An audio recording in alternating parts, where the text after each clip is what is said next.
Huge day for our program.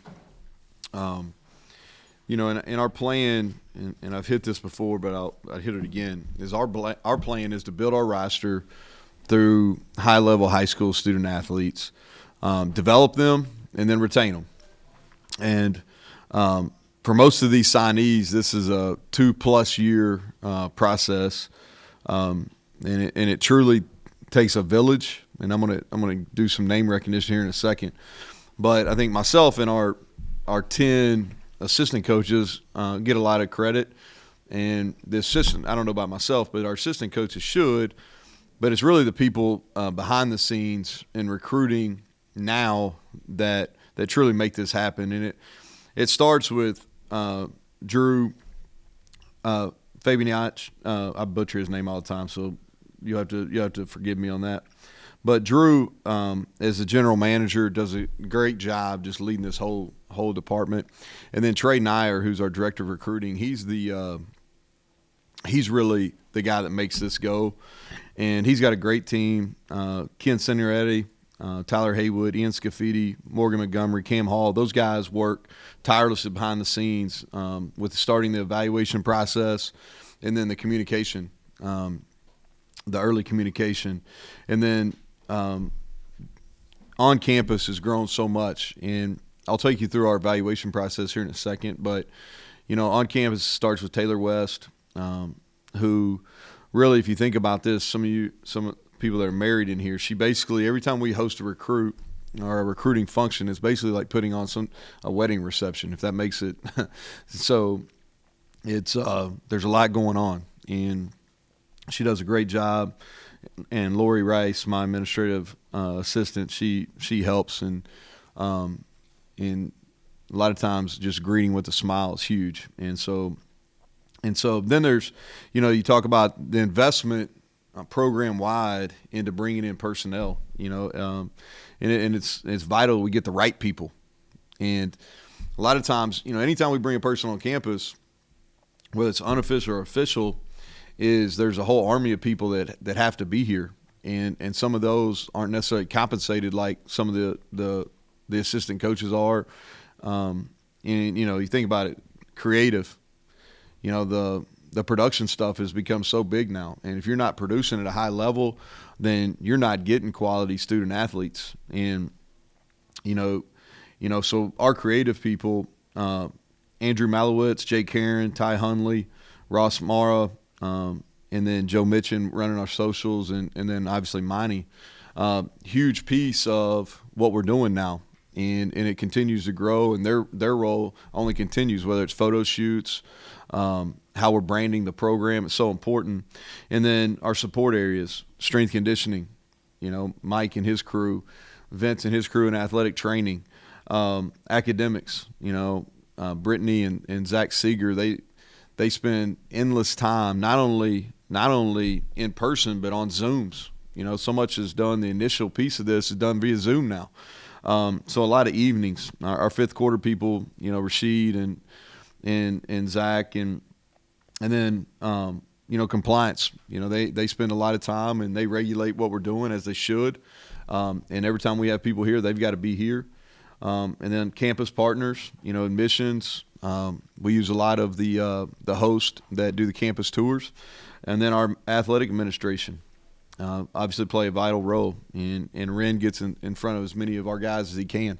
And so I say all that because I want to recognize them, but it takes a lot of people, and it takes a lot of time, and there's a lot of financials that go into it too. So to get us to this day, in our evaluation process, pretty simple. It starts with athletically, can they play? Are they good, and do they fit the need that we have? And then the second thing is academically, can they do the work, and can they succeed? And academically, we've done really well. I think that we'll release our team GPA for this fall semester at some point. It was right just maybe a hair under a 3.0, which is pretty impressive when you start dealing with 120 guys. And then the third thing, and this is the hardest, and this takes the most time, is from a character standpoint. Not only off the field character, but on the field character from a competitive standpoint. And that's where the real digging takes, and that's really where the success is if you judge, on and off field character. and are they a fit in that room? Because that's the way you think about it. If you start thinking about your whole team, it's really hard. So what you have to do is, from a recruiting perspective, is you got to get the rooms right. Each individual room, you have to get that right. And the last thing I want to kind of mention before we get in, and I'll give you a line or two on each guy, and then y'all can ask questions, is it's a huge day for the student athlete. And I think sometimes, even you all as the media kind of get hardened to this process. And we recruit, we signed 22 today, and I don't know how many we had on official visits, but several more than 22. And we probably kind of really hard recruited about 200 to get to the 22. And so sometimes we get hardened to the process. But this is a huge day, and it's the culmination of a lot of hard work and a ton of investment by a lot of people. And there's less than 1% of all high school student athletes or high school football players go on to play Power 5 football and or Power 4 football, I guess, moving forward. But so it's a huge day. And probably the closer to my kids get to the age, the more appreciation I have for the parents and the coaches and their investment level to get these student athletes here. And so it's a huge day for them as well. Talking about our 24 class, 22 high school guys, 7 of these guys will enroll early, heavy in our local area. So we talk about our local area being within a 6-hour radius. We signed 16 guys within our 6-hour radius. Defensive back was a major point of emphasis. We have 5 of those, and then we continue to build on both our offensive and our defensive lines. Just real quick, I'll kind of, because I want to make sure I mention each guy, so I'm going to kind of go through here, and I'll go through them alphabetically and give you a little bit of kind of background. Start with Kyle Altuner from Good Counsel. He's an Under Armour All-American. We had him in camp twice and have seen him play games multiple times. He's a state champ. Great football mind, tremendous worker. We're going to play him in the interior and hopefully, I think center is where he's going to be his best fit. Luke Austin from Sterling, Illinois. He's a tackle, really athletic. His dad's a high school principal where he goes, so I can relate to that because my dad was my high school principal. And he's really fluid. Made a big jump between his junior and senior year. And sometimes that gets overlooked because a lot of these decisions are made early. But he's a guy that we continue to evaluate. We saw him back in the spring, continued to evaluate him through the summer. And he played really well this year. And his athleticism in basketball is really what kind of drew us in early. Israel Boyce from Douglas County. You're going to hear me say this about a lot of our defensive backs. There's versatility. He played corner and safety and nickel in high school. He was a high school teammate of Zach Keith, who we signed last year, who redshirted for us in the fall. And we had him in live. We saw him scrimmage, and Shadon saw him and really felt like he was a good fit for what we're trying to do. Mekhi Byerson will be a defensive end, Manchester High School in Richmond, Virginia. His dad, he's a legacy. His dad played basketball here for Coach Beeline. And he's a basketball player too, really good athlete, played tight end in high school. And, I think he's a guy that can play early. Dom Collins. And so we talk a lot on offense, and Chad, this is something we really emphasize why guys play here. It's about production. And so we had Dom twice in camp, and he ran, really, really fast. As fast as any 40 time that I've seen live, and a couple of you guys were there. And then he went out and had 83 catches for almost 2,000 yards and watched him in the state championship game. And so his production – earned him this opportunity. And so the next guy would be Jason Cross. He's a safety. Played in the Whippeal, which is obviously really good football. He's the first D1 signee at that high school since 1980, which was the year I was born, so it's been a while. And we had him live in 7-on-7, and some of you guys saw him there too. Really like his body control. I think he's going to continue to fill out and be a safety here. Travion Dunbar goes back to production again. He's been on campus multiple times. We watched him as he went through his senior year.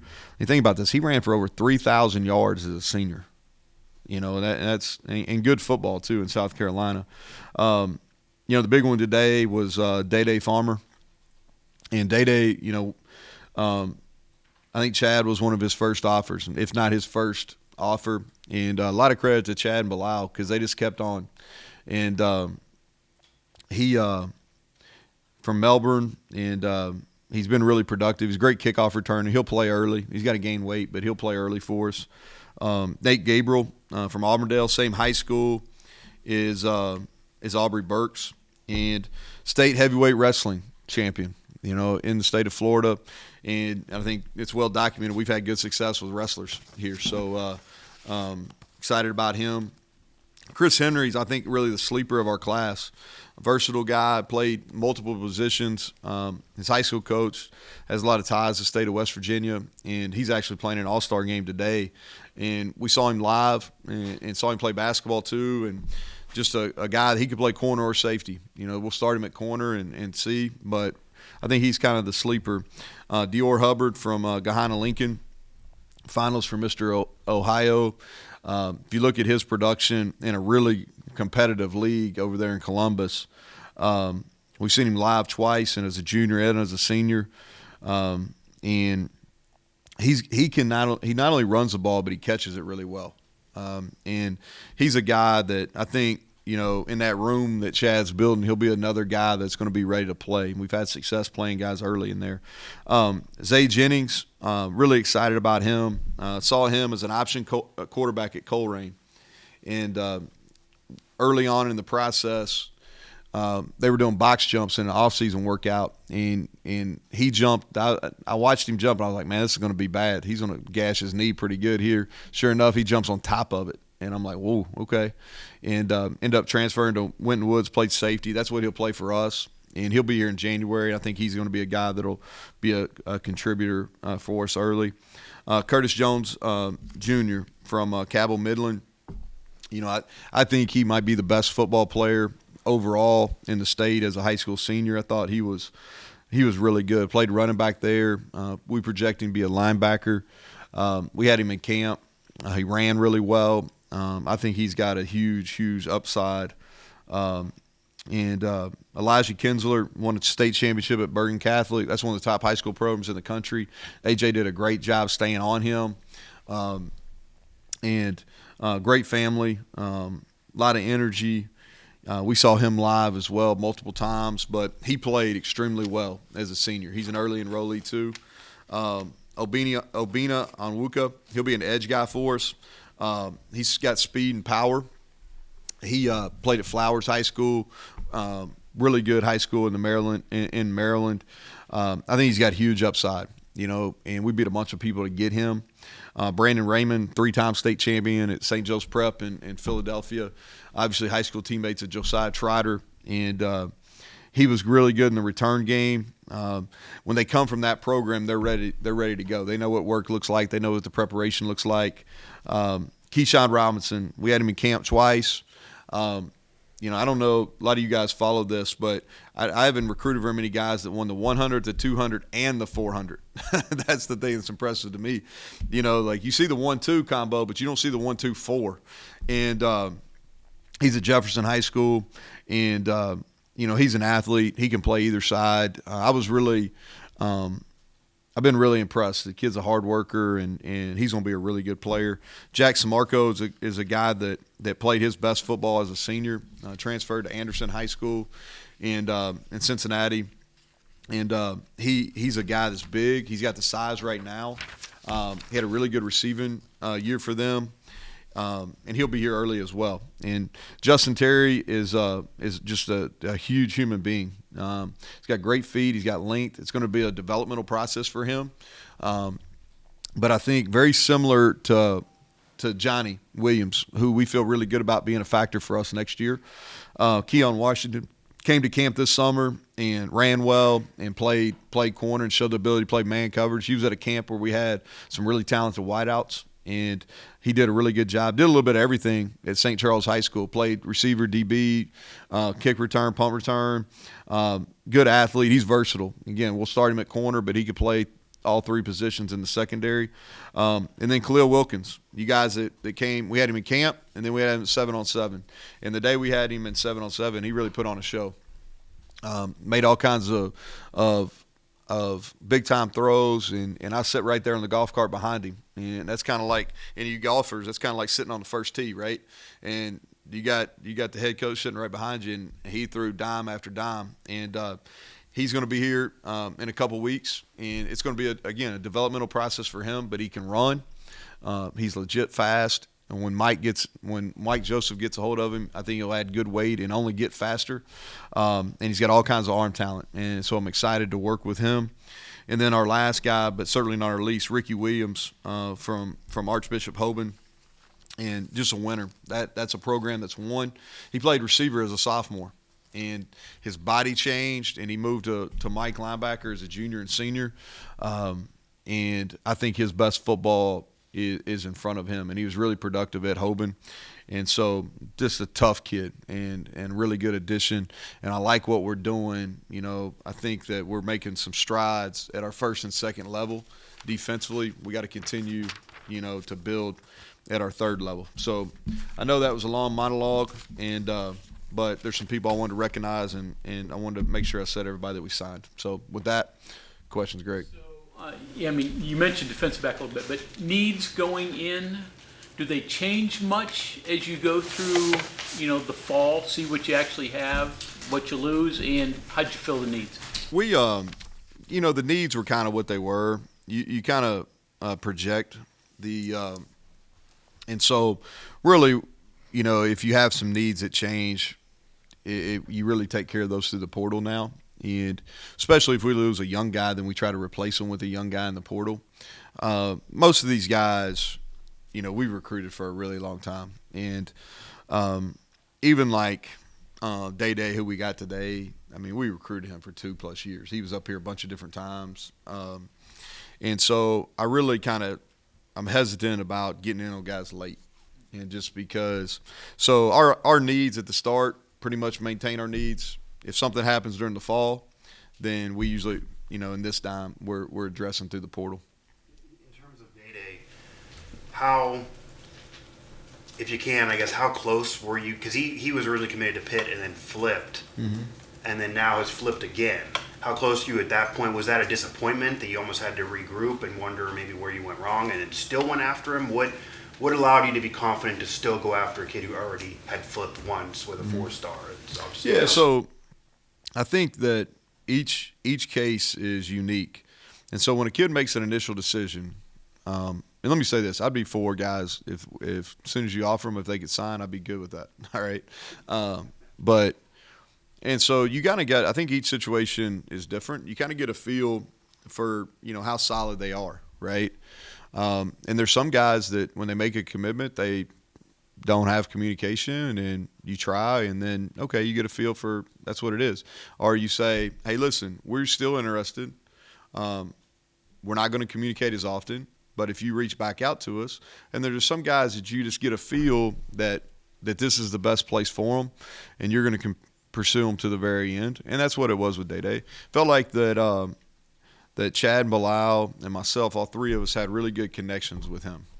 And if you look, he'll start in the slot. And if you go back and look from about 2007 on, we've had really good success with slots. Some really highly productive people. We had them at Troy. We've had them at Kentucky. We had them at Tech. We had them back at Troy. We had them here. And so our track record with slot receivers has been really, really strong. And, I think, too, that with our receiver room, we set out about a year ago, and it's been a process really that we've kind of started remaking this receiver room since we underperformed that bowl game 2 years ago in Arizona. And the people that we had, it wasn't a great room. The camaraderie wasn't great. The chemistry wasn't great. So it's been a kind of a process to get that room where they work. They've got a really good attitude. There's good energy in there. They're good teammates. And we've got a mix of different types of players, but we got some veteran leadership in there and some guys that that are role players. And so it's been a process, and I don't think the makeover is just complete just yet. But I really like kind of where we're going with that room, and I think Bilal Marshall has quietly done like a great job in that room, handling that room. If you look at what he's got, like our guys, like if you look at we're playing 3 freshmen a lot, and we do a lot. I'll let Jed come up here and preach on that, but we do a lot with them. All right, as far as in Hudson and Rodney and Traylon Ray and some guys, like some good veteran guys in there, and Preston and Devin. That room's getting close, and I like these additions that we've added today. You mentioned some Marco, Kendler, Wilkins. Who else is enrolling early? All right, we got 7. So I'm going to go through these. Khalil Wilkins, Israel Boyce, Zay Jennings,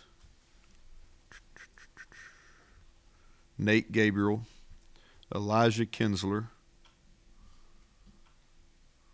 Samarco, and Obi. Is that right? You mentioned the 6-hour radius early in your remarks. Has that been the biggest adjustment or thing that you've learned from the time you started to where you are now in your 5 years here? Yeah, I've got a much better feel for like who we can get and what's the right fit. There's no doubt.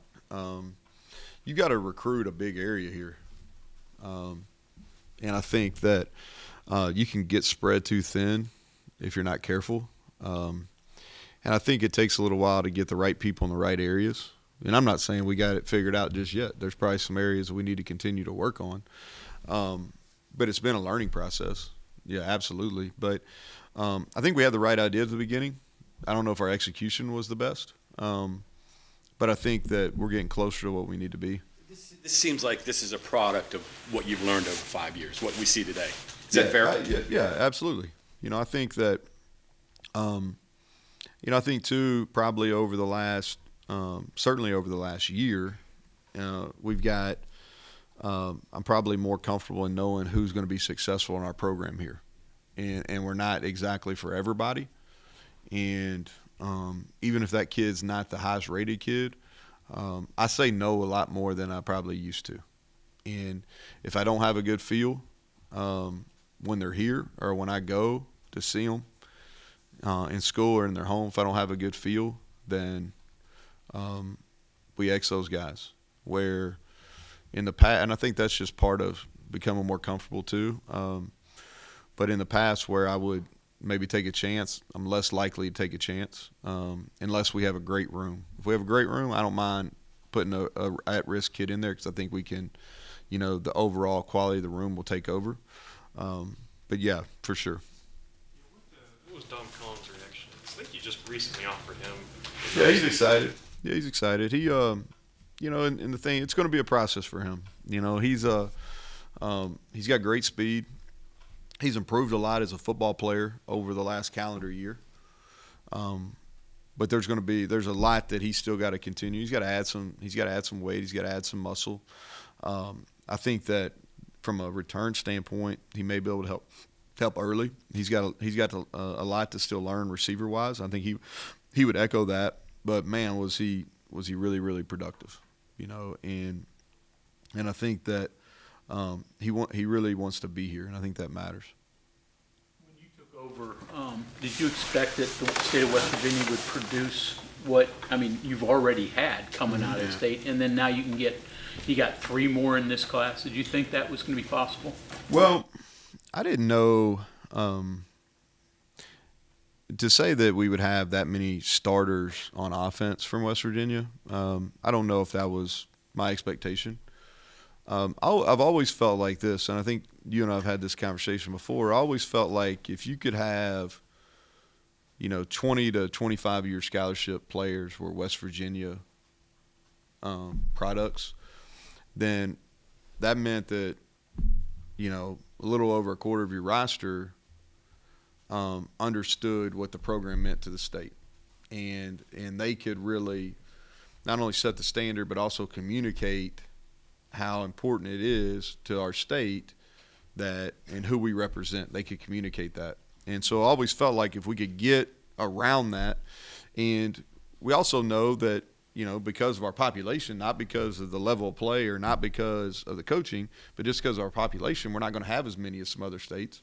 And so I think that you have to identify them early, and then you have to recruit them. And listen, we didn't get every one of them. There's probably at least one, maybe two that could have played for us in the state this year that we didn't get, and it's going to happen sometime. But I think over the course of our 5 years here, we've got a high percentage, if not almost all of them, that have the potential, and so I think we got to continue to do that.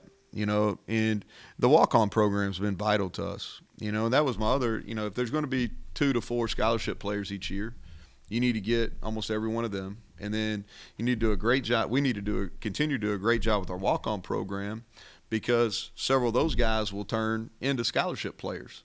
And they usually have a little bit more patience than maybe some of the scholarship. I think you're seeing that Preston Fox, Nick Malone, some of those guys.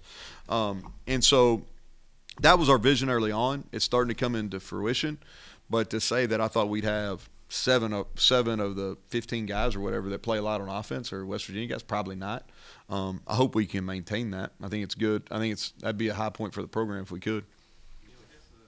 This was the first cycle for Blaine and Bilal. Mm-hmm. Just how do you think they did? So I think I'll talk about Bilal first. And I said this when I hired him, I think he can be an elite recruiter, and I think he's going to continue to rise. And he does a great job from a teaching standpoint. He can relate. He's a extremely effective communicator. He's got a big picture, and he's really hungry. And so he does a great in recruiting wise. Like he was the one that really. I think if you had to ask, like Chad did a lot of the legwork, but then Bilal came in and did a lot of the finishing to get Day signed today. So that was big. And then Blaine, Blaine's transitioning.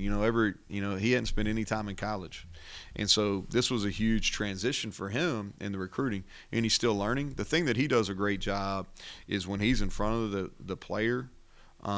There's nobody better on our staff that can sell West Virginia and what it means. I mean, he grew up in this building, and so he can sell what that means, and then he'll continue to understand not on all the stuff that goes into it and how to set up recruiting and stuff. So I would say he's in the process, but he's going to be really, really good at it. How important is it also to try to pinpoint someone to try to get locked in early in the process, namely like Abina, for example?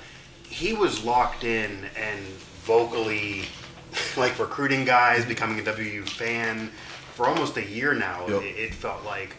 How important was he to help land some of these guys, and how important is it to pinpoint a guy like that to materialize into this type of class? Yeah, well, what I'll say is this, okay? I think a lot of times what happens in recruiting, if you get a quarterback committed early, then that really stems it, and they do a lot of the recruiting because they a lot of times have bigger name recognition, right? In those years where you're going to be more patient with your quarterback recruiting, or you're not taking a recruiting, you need some strong personalities on each side of the ball. And the thing that I thought was big for us is early in the process, we got Obi, who did a great job and was vocal. And then we got Kyle Altuner also, and we beat a bunch of different high-level programs for both of those players. And both of them committed very early in the summer, stuck with it, and were vocal and supportive throughout the process, and I think that really helped. What would you say are the 3 or 4 golden rules of recruiting for a coach? Golden rules, I don't know. I think it's here's what I think is, this is for me, so I'm not talking about West Virginia. I'm just talking for me, is you have to have honest communication, and the second thing is I think you have to be who you are. Be who you are. And what I mean by that is a lot of times, so playing time is all about trust. Like the coach has to trust the player, to get the most out of the player's got to trust the coach. A lot of times what happens is in recruiting, and this is the way I've been since I was early in this, is like I think that what happens in recruiting sometimes is the individual that recruits the player is different than the individual that coaches the player. And what I mean by that is everything is great and there's no difficult conversations. They try to be their friend in recruiting, and then when they get on campus, they're completely different. And so, like, everything that I try to do is I try to look at it from that 16, 17, 18-year-old's perspective. And to me, if they're coached, as soon as they get on campus, they're treated differently, then the first indicator, like that, I would have a hard level. That would be hard to trust that individual. And so for me, and this is what I try to talk to our staff about, and I don't mean that we're perfect, but try to talk to our staff about is be the same person recruiting that you are coaching them. And so, and sometimes that's effective, and then sometimes it's not. But I think that's the big thing for me is communicate, honest communication, and then be the same person in recruiting that you're going to be when you have them on campus and you're coaching them. How does it differ selling a school to an 18-year-old than selling his first car to him? Well, I think you got to be careful because I think sometimes, like, first of all, these guys are a lot more intelligent than people give them credit for. And if it looks like a rat and smells like a rat, it's probably a rat, and they can sniff it out. And so I think that you just got to be upfront, and I think the days of there's so much information now. Like, they can get so much information. You're not going to trick them. And the other thing, too, is, like, they can have in one direct message, they can communicate with everybody on your team. And so you're not hiding anything. You're not hiding anything anymore. So I think you just be upfront with them, and you're going to get the one. If you're upfront and you're honest through this whole process, you're going to get the ones you're supposed to get. Sometimes when you recruit, you're fixing the things that either went wrong or you didn't get the years prior. The impression I get, and I could be wrong, is that you're supplementing or complementing what you did last year and what you've got. Is that fair? Yeah. Well, I mean, we were intentional. If you go back and look at it, I mean, we were really intentional about, from an offensive line standpoint. And Monty, we'll wait for a second because, like, I went on a monologue where I mentioned a bunch of people, so if they got questions. But they all right, I saw Monty kind of walking over here. What did you ask? Yeah, so, all right, so if you go back and look at it, offensive line-wise, okay? So if you think about it, like, we were really intentional to get to where we're at offensive line-wise. Man, we had to be really intentional with high school recruiting and being real specific with the transfers we added to there, okay? And so now, if you look at it, we did the same thing from a defensive line standpoint, and we really had very few transfers. That was all high school, and then really banking on the developmental process. And then with this class, portal-wise, and with this, we got our linebacker room kind of where we want it, and it took some building there. We just talked about the receiver room. That's been a 2-year process to really kind of cleanse it and get it where we want it to be, right? And so now we're kind of on the defensive back. We got to kind of, we've got to get in more quality depth, more quality players there, and we're going to have to address that. We did it in high school. We got 5, and we're in the process of doing that in the portal. Probably need to add 1 or 2 more in the portal as well. And so you've got to be intentional and think about it, like, from my perspective, the way I'm looking at it is rooms. Like, we got to get the rooms right. Along those lines with the linebacker, just kind of interesting to hear you talk about the way you built the defensive line linebacker, but I was just thinking about what you said about Floyd at Spear the other day, where you kind of have been playing 5 defensive backs, and now you're adding pieces in the line. I'm not saying you ditch what you have, but, like, more traditional, like 4-3 or 3-3 with linebackers, just because I think you wanted bigger bodies at that second level and more of them there. I'm not saying it's the wave of the future, but it gives you that weaponry or that ability. So what we're trying to do is, we've been a 3-4. That's really what we've been all year. We've been a 3-4 defense, and that's what we want to continue to be moving forward because we think we can really I think it's a better fit. John asked the question about you kind of learn, and as we've learned, like, there's certain body types that we can recruit, and some of the bigger defensive ends you see us sign them today, we feel like we can get some of those bigger bodies here. And then from a linebacker standpoint, really looking at 2 box linebackers where before this year we were playing more of a kind of a one true Mike and then kind of a faster guy at will. And now we've gone to more playing 2 of a box linebacker, and we got to add to those. And you want those guys bigger and can grow. And then you want to have the ability where you can match personnel a little bit. We won't do this necessarily in the bowl game, but you want to have the ability where you can play a bigger kind of Sam linebacker to the field, all right, what we call a spear, and then having another DB to add in nickel, but we don't have that. We don't have that versatility just yet.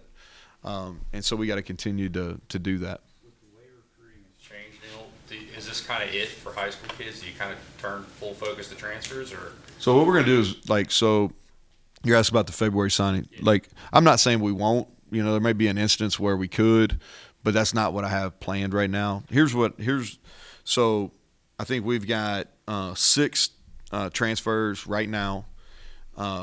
That's probably going to be in the 10-ish. I'd like to add, get it. We talked about 8 to 12, so I'm just falling in the middle. When we start in January, and what we're going to do is now our attention turns, and just talking about our 24 roster, is trying to add quality walk-ons. A lot of those guys will be from the state of West Virginia, but we're going to spend time investing in that.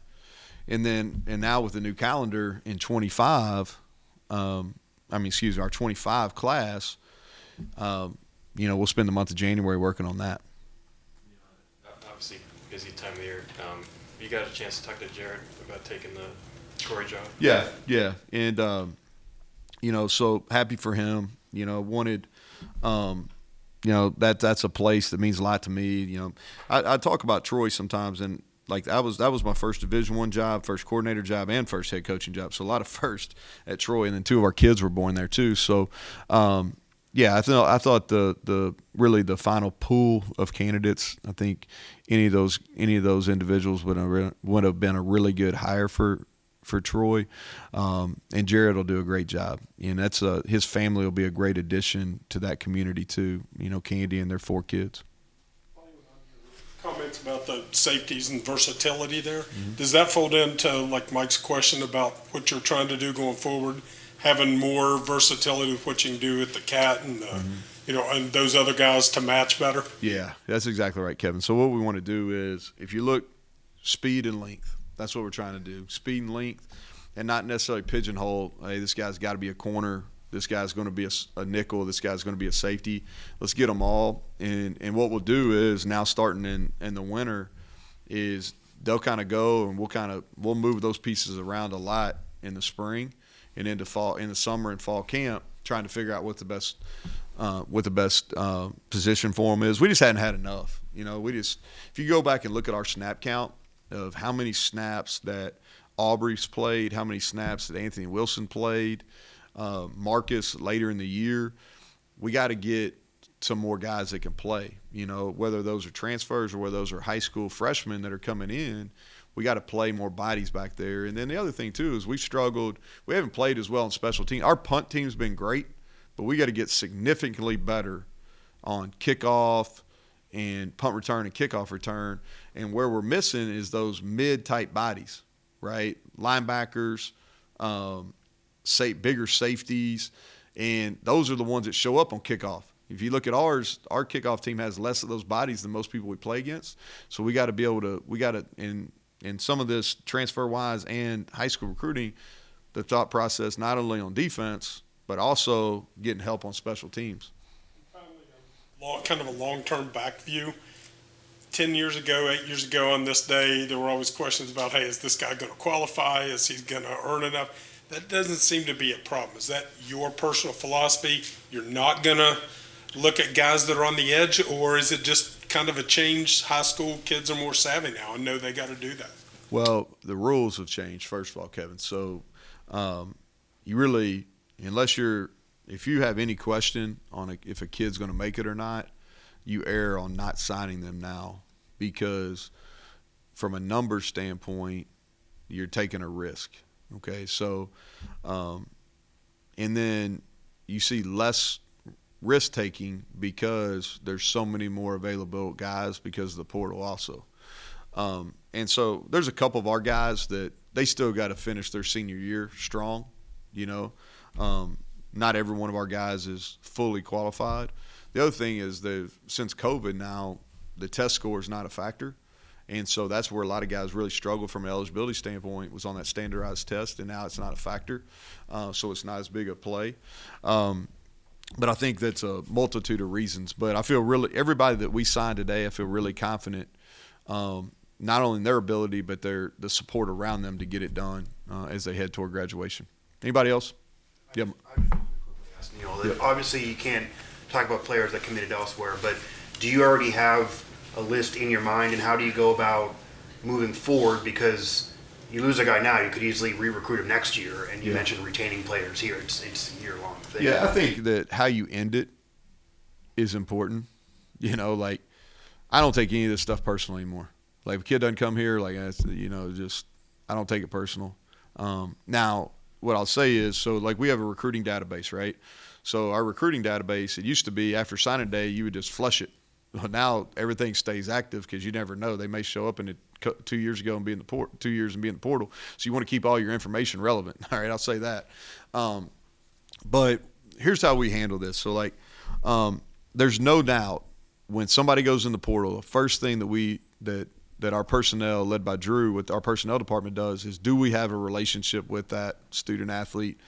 Were they here on campus? Because if you've had them on campus before, you have a much better chance in the portal recruiting process because it's happened so fast. You know, the portal opens, official visits, yes or no. You know, and so if you have prior relationships, or they have a working knowledge of who you are already, or who your program is, or they know what the facilities are and all that kind of stuff, that helps you. Now, if we don't necessarily think a kid's a fit in high school, then we're not even paying attention if they do go in the portal. But guys that we genuinely like or genuinely wanted that we don't get during high school recruiting, is how we end that. Like, I had a conversation with a kid last night, you know, and I didn't necessarily agree with his decision, but I was like, you know, hey, good luck, wish you the best, you know, and part of this probably maturity on my end too, but, you know, probably 5, 6, 7 years ago, I'd been pissed about it. Now I'm not. I'm just kind of, you know, there's plenty of guys out there. You know, we'll find the right guys. Mike, you had a question? Your 3-4 for a second. Your defensive line would kind of look about the same, right? Bigger guys at the ends who could tackle end. Yep. I understand cornerback. Still have cat and free. But those 4 positions, right? Not linebackers.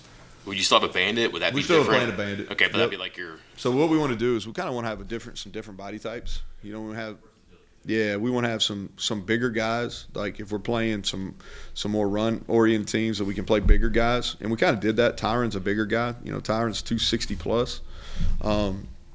Obi in this class is a guy that's going to be a big guy that we recruited to play there. But then you want some guys that can rush the passer too. And I think you'll see some of those guys that we'll try to add via the portal that can do that. Portal needs, do you need 4 more or so? Roughly, what are you looking for? Yeah, continue the defensive backs. You know, like we talked about. Like to add another edge guy. You know, have to be the right guy offensively. You know, we've added one to the receiver room, which I think is a quality add, and so, you know, receiver and the O-line would have to be the right guy, and then, you know, a multiple year tight end. Where we'd kind of fall. All right. Yep. Thanks, guys.